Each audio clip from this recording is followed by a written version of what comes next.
the ultimate chocolate cake, devil's food cake, chocolate pudding, whipped ganache, basic chocolate glaze, and tons of chocolate sprinkles. It does not get any chocolatier than this. Hi, I'm Erin McDowell, and today we are making my ultimate chocolate cake recipe. It is so good. It is chocolate on chocolate on chocolate on more chocolate, and we're gonna make it right now. To get started with this cake, I like to start by putting some boiling water over the cocoa powder. This is something you see in a lot of cake recipes, and it's because warming up the cocoa powder sort of brings out that chocolatey flavor even more so. Cake batters don't ever like when you put two extreme temperatures together. That's why it's so important to use room temperature butter, room temperature eggs, all that kind of business. So I also, after I put in the boiling water, I also add some milk to it. And the milk helps bring the temperature back down so that we don't have to wait for it to cool forever. We can get to cake faster, which is very important here. Just a couple good whisks, really make sure you get into the bottom so that there's not any kind of chunky pieces hiding. And then we'll just set that aside until we're ready to use it. And now I'm gonna turn to my mixer here, and we're gonna start with 9 ounces of butter. Butter, my favorite. My butter ring. Yes. It's like a brass knuckle, but for bakers. So I've got 9 ounces of butter, and I've got 3 cups of sugar. That sounds like a lot, but this is a really, really big cake. And this is also a great cake for making for a big soiree, big party, because this amount of sugar helps keep the cake really moist. So even if you want to make the cake 2 days ahead of your party, it's still going to be really sticky and gooey. I'll start by mixing that. The butter is at room temperature, and we're just going to cream this. Doesn't just mean mix the butter and sugar to combine. It also is adding aeration to the batter. So it's really important that the color of this goes from sort of a pale yellow color to an almost white color. So I'm gonna go ahead and add my vanilla. You can skip vanilla in a chocolate cake recipe, but there are certain flavors that make chocolate taste even more chocolatey. So vanilla really does that, and coffee also does that. So sometimes I even suggest to people, instead of using boiling water for this first step, you can actually use a hot cup of coffee. So I'm gonna start adding the eggs one at a time. A lot of recipes say to do this, and people always ask me, why can't, if it only has 2 eggs, why can't I just add both eggs at the same time? You have to almost think of your cake batter as an emulsion. If you add too much of any ingredient at any given time, you're breaking the emulsion. So we like to just add 1 egg at a time, even if there's only 2, but especially in a recipe like this where there's 5 eggs. If I just dump these all in here, we're gonna probably break the cake batter. This cake recipe rises totally flat. One of the main ways that it won't rise evenly is if it isn't mixed evenly. And you can see that the batter looks relatively smooth and actually look a little bit like it did at the end of creaming, just a little bit softer. So now I'm going to start alternating additions of this cocoa mixture from before. I love me a pour spout. And my dry ingredients. My dry ingredients, I have all-purpose flour, salt, baking soda, and baking powder. And you know, if you just dumped this all into a mixer and mixed it up, it would probably still turn out pretty delicious. But if you take the time like this, the crumb structure of the finished cake is like a little bit smoother. And when you like put your fork in it, oh my gosh, I can't wait to eat this cake. You can also kind of do this last mixing by hand if you want, just to make sure you don't risk over mixing it. And there is our beautiful chocolate batter. Ooh. I would just eat this with a spoon if we didn't need to make the cake, but we'll proceed. I greased these with nonstick spray, and now I'm gonna put some cocoa powder in it. You can also use flour for this, but I really like to use cocoa powder for a cake that's this deeply chocolatey, because any remnants on the outside of the cake will look chocolate instead of looking like floury dust. So then you want to go around the sides, make sure that the whole thing gets pretty well coated. This is especially important on this cake because we're gonna do a naked style cake where there's very little frosting around the outside. So if there was any like little floury bits, we really wouldn't wanna see those. I'm going to use an ice cream scoop to help me divvy up the batter between them. You're just going to want to remember the number of scoops that you do. And I usually start by doing about 10 scoops in each one. Because we're doing a naked cake, we really want the layers to look even here. So can you just eyeball it and pour it into the pans? Absolutely, totally fine. But just one of the ways that we're gonna make it look a little bit nicer, kind of the pro tips. Okay. And then I like to just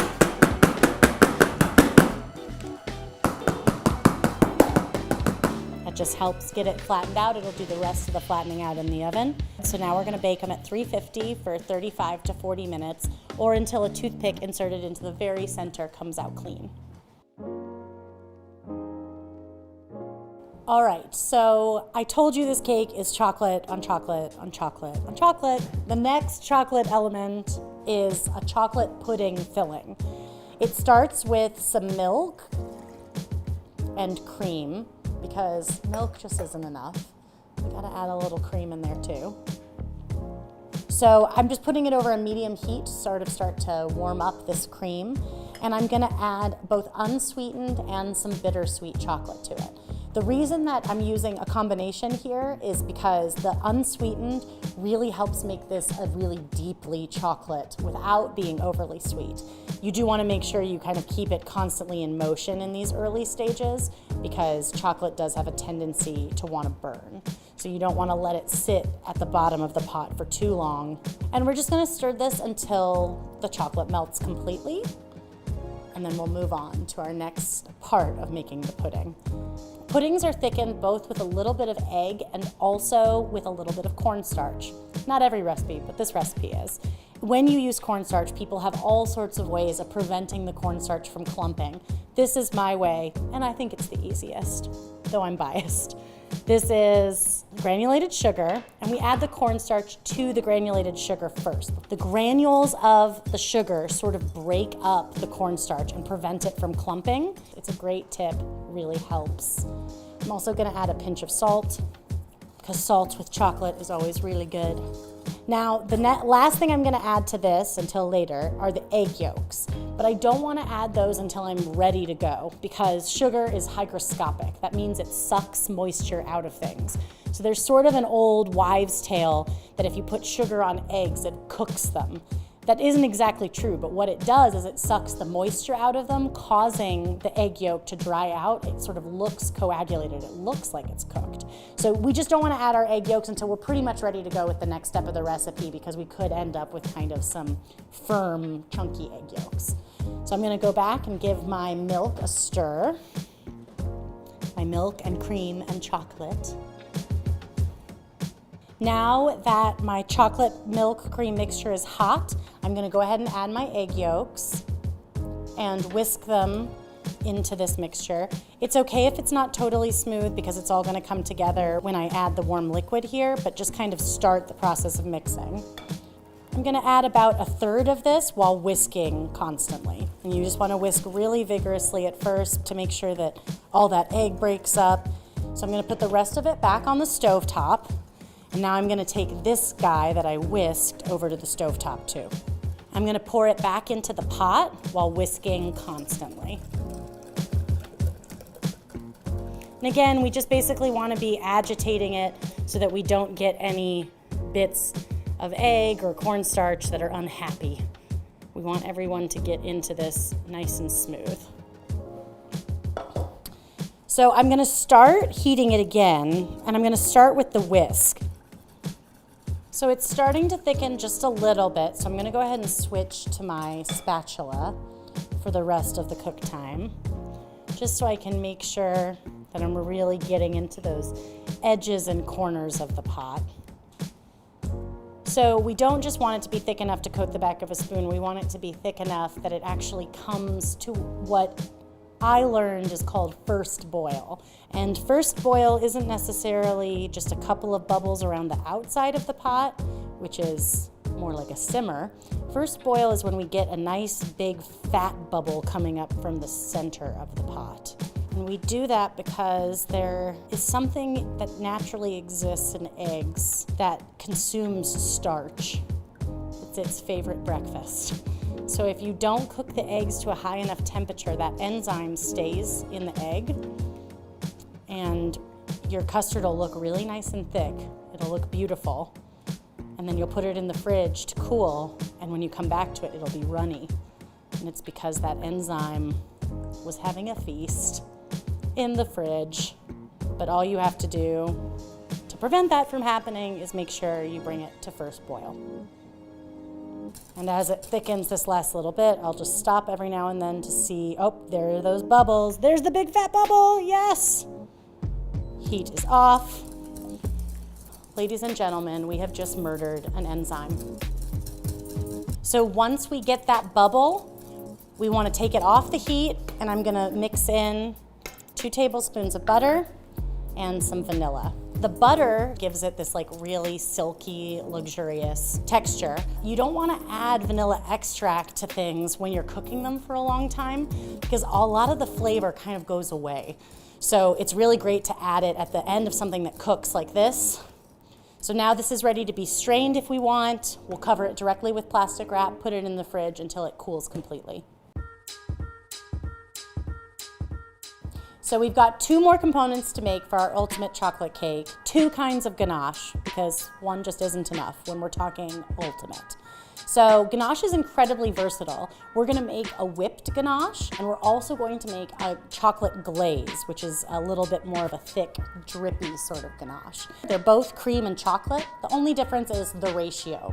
So for the whipped ganache, it has a bit more cream to chocolate ratio because later we're gonna whip it in the mixer and aerate it a little bit. Just makes it really light and fluffy. The chocolate glaze, we want it to be thick so that it slowly drips down the cake. So it has a lower ratio of cream to it. So we'll start by making the whipped ganache because it has to set for a little while, cool off before we can whip it. I don't want to recommend using chocolate chips here because chocolate chips have a stabilizer in them that helps them keep their shape even after they've been baked. So in a situation like this where you're trying to melt it, it can also often make it really, really difficult to actually get it melted and uniform. So it's better to go with your bar chocolate here, chop it up. These are both bittersweet chocolates. It would be fine to use semi-sweet if you prefer it, but when you change the ratio, the level of chocolate, you often have to reduce your cream a little bit. Actually, on Food 52, I have the basic chocolate glaze with ratios for dark chocolate and milk chocolate and white chocolate. So ganache is a really great way to kind of get creative with it. I've chopped my chocolate pretty fine because we want the heat of the cream to be enough to actually melt this, ideally. If it isn't, you can always toss it in the microwave for a couple of 10-second bursts, stirring it to combine. Or if your bowl is heat safe, you can put it over a bowl of simmering water just until the rest of it comes together. Our cream has come to a simmer, so I'm gonna pour it into the chocolate. This is for the whipped ganache. So when I make a ganache, I like to not touch it at first. I actually just let it sit for a few minutes, start the melting process. And while it's doing that, I'm gonna go ahead and pour the cream for the glaze in here so it can start warming up. So after it sits for about 10-15 seconds, I take my spatula and you start by mixing it just in the very center. Now, could you just take the spatula and mix this? Absolutely. But this is one of my favorite things in the entire food world, and watching this happen, so it sort of looks broken and like it's not gonna come together. And then it first starts to come together just in the very center. Ooh, see? So then once it starts to do that in the very center, you can start widening your stir. Ooh. Yes. Ganache. Okay, so this one is good. In order to whip it, it has to firm up a little bit. So we're gonna just set it aside at room temperature, and then we're just gonna let this guy boil, and we'll do the same thing for our glaze. And the glaze will come together a little faster because it's a little less chocolate and a little less cream. And then we'll start to stir. And again, I know this method seems like a little extra to just be working in the middle, but this is how I learned from my chocolates instructor in school. And when you do it this way, it's just so much less likely to break, and it has the most delicious, smooth texture. So now we're ready to start assembling our cake. And the first step is to cut our cakes in half to make 2 layers. So we'll ultimately have a 4-layer chocolate cake. So I have my ganache here and it's just firmed up a little bit. It's not completely set, but it's thicker than it was before. And that just makes it a little bit easier to whip it. And you see a textural difference too. It was a little bit softer before, and then you just start to see that the act of whipping not only aerates it, but it also sort of thickens it. Like you can just see this texture. Time to build our ultimate chocolate cake. Now, when I build layer cakes, I really like to start with a piece of cake that was the bottom. So just so you start off with a nice flat piece kind of right from the get-go. We're using a chocolate pudding filling, remember? So it's nice to give a ring, sort of like a ganache retaining wall on the outside of this cake. So I'm gonna pipe right at the very edge a ring of this whipped ganache. And it doesn't need to be perfect. You're gonna see, like even if you need to stop, you can just push back into the ganache to start again. And just like that. And then we're gonna do a few scoops of our pudding.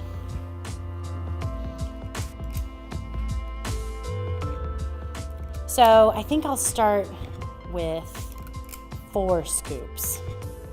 So I like to use the ice cream scoop for the same reason we did with the cake batter. It helps you just make sure that you've got an even amount in all layers without having to mess with getting the scale out or anything like that. Oh my gosh, I'm having a moment with this pudding. You are so beautiful to me. You really are. And it's only gonna get better.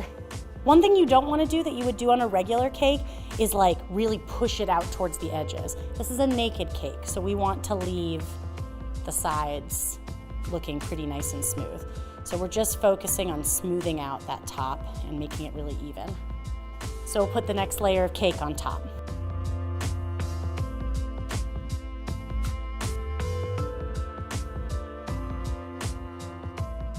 And then we put the final layer flat side up so that we have just a nice kind of squared off top. So now all we want to do is clean up some of these spots. We're going to do a thin outer layer of frosting, which is sometimes called a crumb coat. So I put the rest of my whipped ganache into a pastry bag or back into the pastry bag, and I'm just going to kind of go around the outside edge to fill in anywhere that doesn't have enough so that basically it's flat, flush with the cake all along that outside bit. And then we're just gonna take our spatula again and kind of go around to press it in. This is indicative of a naked cake. We're kind of giving it a crumb coat, which is a very thin coat of frosting where you can still see the cake layers through it. So many people want a little less frosting. I'm not one of those people, but this cake still has a lot going on. And then if you have any left, you can just sort of squeeze it on top of the cake and do one kind of final thin layer right on the top. And this top layer isn't really frosting, it's more just to smooth out that surface. And now we just need to refrigerate it for about 15 minutes because it makes it easier to get that nice drippy effect if the cake is cold. So our cake has been chilling for about 15-20 minutes. Having the cake really cold is the best way to get it from here to here. You're gonna wanna run your big spatula all the way around the cake, just to make sure that there isn't any frosting holding it down. And you kind of pick it up and you just slide your hand underneath to support it and put it on. And then by leaving this thing in, you can basically still move it. If you feel like it's not quite centered, you still have the ability to move it, and then you just pull that out. So our final step here is to add our drippy layer. And maybe I'm gonna throw in a few extra steps after the end too, just if you really wanna make it fancy. But adding the chocolate glaze is really the last big part, and we're adding a drippy glaze. So I did warm up our glaze a little bit so it's nice and fluid like this. It should fall off the spoon really easily like that. You just start with a pretty generous spoonful right towards the edge, and then remember that your cake is chilled. It is going to start to set pretty quickly. So you want to put it towards the edge, and then you want to use the edge of the spoon to sort of nudge that drip over. And in general, the drips look good when there's a nice variety of lengths and sizes of drip. And the warmer the glaze is, the more runny it will be. So once you're done, you can spoon as much of the glaze as you want on top and just sort of spread it out. And the cake is cold, so it's gonna kind of firm up. You can do a little bit more of a swoopy effect if you want. Now, I had just a little bit of the extra whipped ganache. So just to add a little extra flair to this already ultimate chocolate cake, we can pipe some little decorative effects around the top. And this is completely up to you. If you're interested in adding a little more, you could also pipe around the bottom. The sky is the limit when you're working with cake. And then I have a couple different chocolate sprinkles here. And I'm just gonna kind of, hoo. This is the fun part. I mean, the whole thing is the fun part, but this is really the fun part because we're really close to eating it. I've got some dark chocolate sprinkles and some milk chocolate sprinkles, because again, we're chocolate. And because I created this cake to celebrate Food 52's 10th birthday, I think I'm also gonna add some gold sprinkles too, just for a little more flair. Wow, it's really beautiful. And most importantly, it's gonna be crazy delicious. I cannot wait to eat this cake. And I just love all the chocolate elements put together, and I can't wait to see some of you making this crazy delicious chocolate cake.